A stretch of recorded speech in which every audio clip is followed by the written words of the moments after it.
Hello there, Geminis. Welcome to your weekly reading. So the first five cards denotes your love life, love relationships.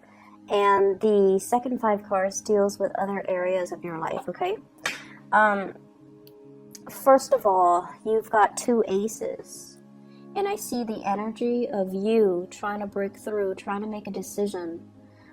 Contingent upon these aces. Like, I feel a lot of inner conflict coming in as a result of you not being able to align your mind with your heart. And then as a result of that, you're not able to make a decision. When an air sign is caught between, what their heart wants and what their mind, their head is telling them rationally, it feels almost as if you're out of alignment with your intuition. And so what I feel needs to happen in general is for you to make up your mind, okay? So there is a slight topsy-turvy energy. It's fun, it's dynamic, it's very, very passionate, but I feel like there's a lot of fear as a result of making this decision. So let me talk about this. This is pretty much being stuck between a rock and a hard place. On the one hand, rationally, I should do this. The physical evidence is telling you that maybe the other person, doesn't really like me, or maybe the other person wants something from me that I can't give. Maybe they're not really seeing me for who I am, or maybe I'm not seeing them for who they are. So there is this overall sense of like, can I trust the other person? Can I talk to them about this? Will they be open and receptive? And then on the other hand, I see you very, very passionate about another person, okay? So it could be two individuals, one that you have already established that trust with, and then another person that you're very, very sexually, physically attracted to. Or the physical evidence, it could be the same person because it's wedged in between. It could be a fire sign, somebody with a very dynamic fire energy, but they're wedged in between. So their mind is telling them one thing, their heart is telling them another. And I feel like if this is you, Gemini, you're going to be compelled to kind of leave your mind, leave the talks, the conversations, the thoughts, leave it in the past, and you're going to be compelled to make this decision from more with your heart. And I feel like, your heart will not steer you wrong. Your heart will tell you what you want. And there are implications to that. There are, ramifications to making decisions from the heart space. But the heart is also very much in alignment with your intuition as well. So it's time to stop ruminating and to take action, okay? I'm feeling this is the person that you're interested in, okay? So we also have as well a fire sign. So let me talk about this person first. The King of Wands. The King of Wands is all about responsibilities, fatherhood, motherhood, family unit, family obligations, keeping the family unit together.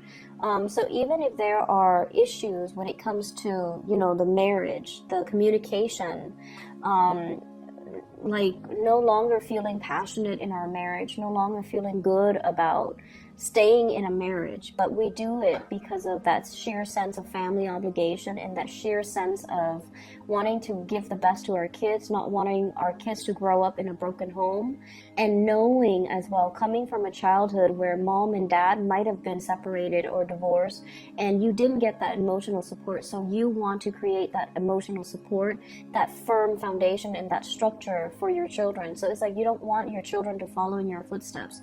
You want them to be better. You want to give them everything. And as a result of it, many of you are very torn between, is it over? Is it over between us? Or do we, stay together? Or do we branch out and look at other people for other options? Do we open up the relationship to invite other people in? Or should I just, cut my losses and move on with this new passionate new start? So for some of you who are dealing with a fire sign, Sagittarius, Aries, or Leo, the energy that they exhibit is someone who's very carefree. They have a lot of things going on in their lives. They might be from a different culture, different ethnicity, different, linguistic background. The world is all about worldly people. People that might be outside of your geographical location.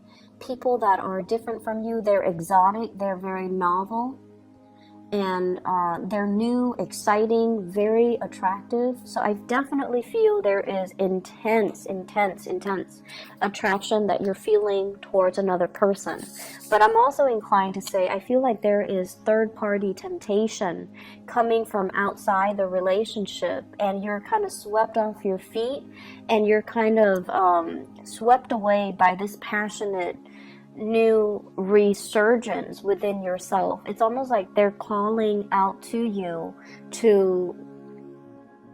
Sometimes people come in our lives to tell us, only as a messenger, to tell us, what are you missing in your relationship? It's not so much that you should go for it, but it's almost like a gentle reminder.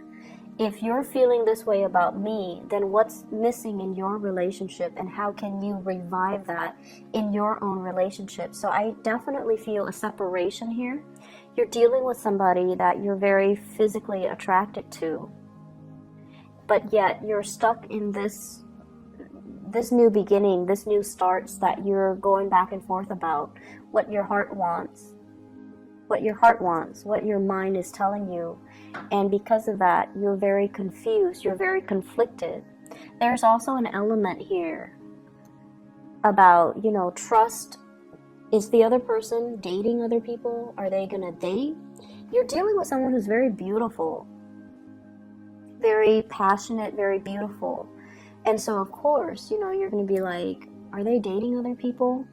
Are there other people giving them offers? And so that can also stir up some insecurity within you. If I don't act on this, are they going to wait around for me? Are they going to, move on? Are they going to get into a relationship? So then I have to make a move. And then as soon as you talk yourself into making a move, I feel like there are other issues that creep up. Insecurity. Are they seeing other people? Or am I able to, let go of my relationship so I can be with them? What are they really looking for? Are they looking for fun and excitement? Like, are they going to be here tomorrow and then here today and gone tomorrow? Because their energy is that they're kind of impatient and they don't really wait around. So I feel like there are just a lot of factors coming into play. And because of that, you're not able to make a decision, okay? What is your advice for Geminis when it comes to this love situation? What should they do? So we have here the Wheel of Fortune. And the Wheel of Fortune is also indicating to me the timing is just not right now. You might have things that you need to take care of first from your end. But also the Wheel of Fortune is like waiting for divine timing. Waiting for that sure sign. And the Temperance card, both of these are, the Temperance card is sort of like tempering, balancing your heart and your mind. And I know that it's like, how do I do that? Well, you have to really think in a practical manner. This is a very passionate connection, but ultimately, what do I get out of it? And then, do I sever the past relationship in order to be with this person? Jump right in and ask questions later? Or do I have to get everything kind of like, get things rolling? Dating, friendship, getting to know the other person, not jumping the gun. And then asking them about, their dreams, their aspirations. What are they hoping to achieve? What do they want out of a relationship? So I feel like taking things very, very slowly and to ensure that the person is really single before you make a move, or ensuring that the other person wants the same thing as you before you dive in too deep, okay? You're dealing with somebody who's very impatient as well. So they might be tempting you to encourage you to make a move, and you're not really sure, like it feels like it's happening too fast, too strong, and that can also be a little bit of that can also be a little bit of a turnoff. So I know with Aquarius and Geminis in general, when somebody douses you with too much love and affection, and they're a little bit coming on a little bit too strong, it can also create like this knee-jerk reaction where you feel like it's too easy, so you might not want it. This isn't really a good time to play hard to get, but I feel like you're conflicted about a decision and about a person. So getting to know that person, spending more time communicating with them, like using communication rather than just, falling for that physical attraction. That's going to be the key here, because you're comfortable in this realm. This is new, uncharted territory for you as an air sign. So work with the resources that you know how to handle, and then use that to strike up conversation, or to really talk to the other person, and to really get to know the other person's, their dreams, their aspirations, where they're planning to be, and why they're so impatient. Why are they pushing for this so hard? And I feel like that's going to allow that major breakthrough for you guys, okay? In other areas of your life, I feel like love is going really well, but it's a little bit destabilizing and you're still conflicted, which in turns affect other areas of your life. As an air sign, one area that's problematic bleeds into another. So it would behoove you to kind of solve this first and get this squared away, because I feel like other areas are being affected, okay? You're definitely wanting a new start. You're definitely kind of like bored, not feeling inspired, not feeling very passionate, not feeling like all the work that you're putting in is going to pay out or is going to pan out.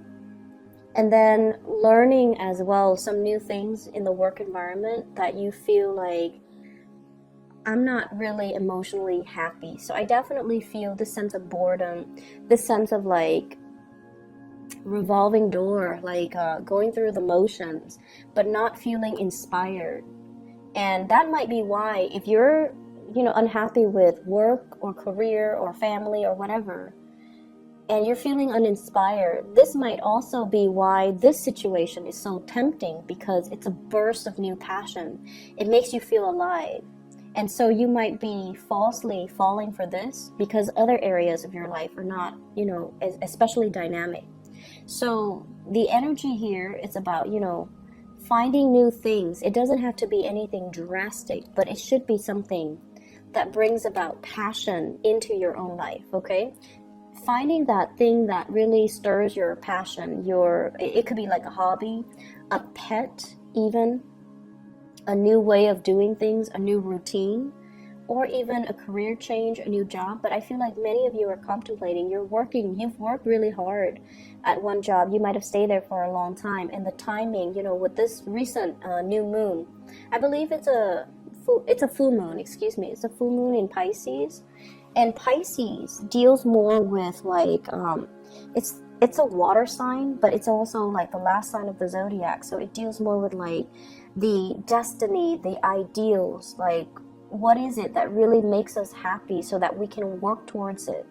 The Neptunian energy associated with Pisces is very ethereal. It tells you it gives you like a vague image of what it is that makes you happy, but it doesn't really lay down the clear path for you to get where you are to where you want to be, to achieve that image. So in that full moon energy, I feel like a lot of emotions are stirred within you, and you're coming to the realization that, I've worked really hard, but I just feel like it feels almost to me robotic, coming to work, coming home, dealing with the kids, dealing with the spouse, dealing with the parents, like whatever it is that you're doing, it feels very monotonous, it feels very repetitive, and it feels very uninspiring. So you're going to have to find new things or new ways of doing things so that it can stir your passion again. Invest, like whatever hobbies you have, get back into it. Invite more people into your home. Play the host or the hostess and allow people to come to you. Okay, so if it's new love, I feel like there's a lot of passion here. And if you're bored with other areas of your life, you might be so preoccupied with this new love and new passion that you let other areas of your life go on the wayside, like friends and family, practical responsibilities, even work. So it's a good month for you to sort out and moderate your emotions. And it's a good week overall for you to, really think about divine timing and think about as well, the struggle between morality and passion. That's what I'm sensing here. I hope the reading is helpful for you guys, Geminis, and I wish you all the best, okay? Take care. Bye-bye.